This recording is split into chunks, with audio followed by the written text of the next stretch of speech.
اور جب انسان اپنے انجام پر غور کرتا ہے تو اسے یہ بھی سمجھ آنا چاہیے کہ دنیا کی زندگی دراصل ایک دھوکے کا سامان ہے۔ یہاں جو کچھ نظر آتا ہے وہ ہمیشہ رہنے والا نہیں۔ خوشی لمحوں میں بدل جاتی ہے، غم اچانک آن گھیرتا ہے۔ آج جو مسکرا رہا ہے کل وہی رو رہا ہوتا ہے۔ آج جو طاقتور ہے کل وہی محتاج ہو جاتا ہے۔ انسان دنیا میں ہر چیز کو اپنے قابو میں سمجھتا ہے، مگر حقیقت میں اس کے اختیار میں صرف نیت اور کوشش ہوتی ہے۔ نتیجہ ہمیشہ اللہ کے ہاتھ میں ہوتا ہے۔ مگر انسان اس حقیقت کو ماننے کے بجائے غرور میں مبتلا ہو جاتا ہے۔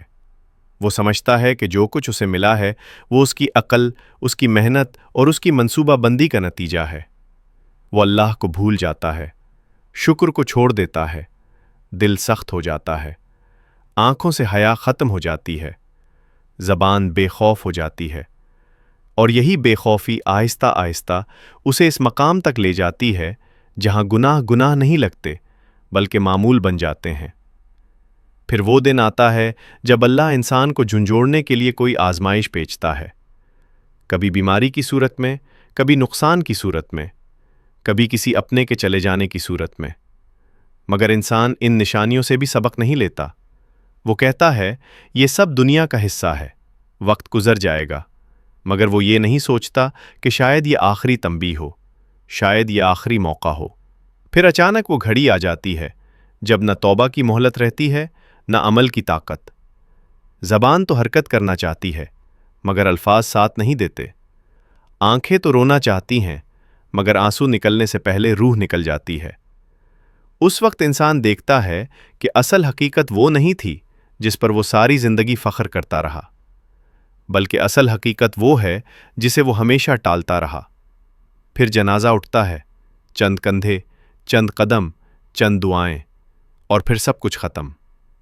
لوگ واپس اپنی دنیا میں مصروف ہو جاتے ہیں، مگر انسان ایک ایسی تنہائی میں داخل ہو جاتا ہے جس کا اس نے کبھی تصور بھی نہیں کیا تھا۔ قبر کی خاموشی اس کے کانوں میں گونج بن کر اترتی ہے، اندھیرا اس کے دل کو دبا دیتا ہے، اور وہاں سے پہلی بار یہ احساس ہوتا ہے کہ دنیا میں کیا ہوا۔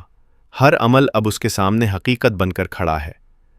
نیک اعمال اگر تھے تو وہ روشنی، سکون اور حفاظت بن جاتے ہیں، اور اگر گناہ تھے تو وہ خوف، تنگی اور عذاب کی شکل اختیار کر لیتے ہیں۔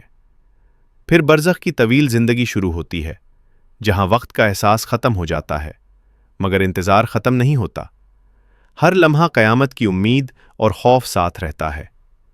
پھر جب سور پھونکا جاتا ہے تو انسان دوبارہ زندہ کیا جاتا ہے، وہی جسم، وہی روح، مگر حالات بالکل مختلف۔ زمین بدلی ہوئی، آسمان بدلا ہوا، چہرے مختلف، کسی پر نور، کسی پر اندھیرا۔ اس دن سورج قریب ہوگا، گرمی شدید ہوگی، پسینہ اعمال کے مطابق بہے گا، کوئی ٹخنوں تک، کوئی گھٹنوں تک، کوئی سینے تک، اور کوئی ڈوبا ہوا ہوگا۔ اس دن انسان کو یہ بھی یاد آئے گا کہ اس نے دنیا میں کتنی بار سچ کو نظر انداز کیا، کتنی بار حق کو پہچان کر بھی چھوڑ دیا، کتنی بار نفس کی آواز پر اللہ کی آواز کو دبایا۔ پھر اعمال نامے دیے جائیں گے، کسی کے لیے خوشی، کسی کے لیے شرمندگی۔